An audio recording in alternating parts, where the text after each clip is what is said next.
ఎవరిని ఎక్కడ పెట్టాలో, ఎవరిని ఏం చేయాలో ఆయనకి బాగా తెలుసు. నువ్వు మాత్రం ఏం చేయాలి? 4 గోడల మధ్యలోకి వెళ్ళి ప్రార్థన చేయాలి. నీకు ఎవరి గురించైనా కష్టం వచ్చిందా?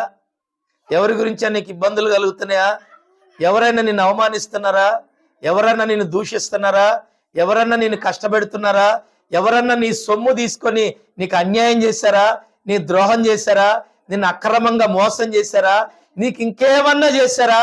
అయితే నువ్వు ఒకటి చెయ్యి, ప్రార్థన చెయ్యి. Praise the lord.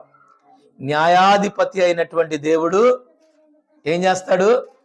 నీకు న్యాయము తీరుస్తాడు. Praise the Lord. మనం ఆరాధిస్తున్న దేవుడు ఎవరండి? న్యాయాధిపతి. నీ దగ్గర నుంచి అక్రమముగా దోచుకున్నదంతా కూడా వడ్డీతో సహా నీకు కట్టేటట్టు చేస్తాడు. Praise the Lord. హల్లెలూయా. మొత్తం తీసుకొచ్చి నీ కాళ్ళ దగ్గర పెడతారు. ఎందుకో తెలుసా? నువ్వు ప్రార్థన చేస్తుంటే వాళ్ళ కుటుంబాల్లో నెమ్మది ఉండదు.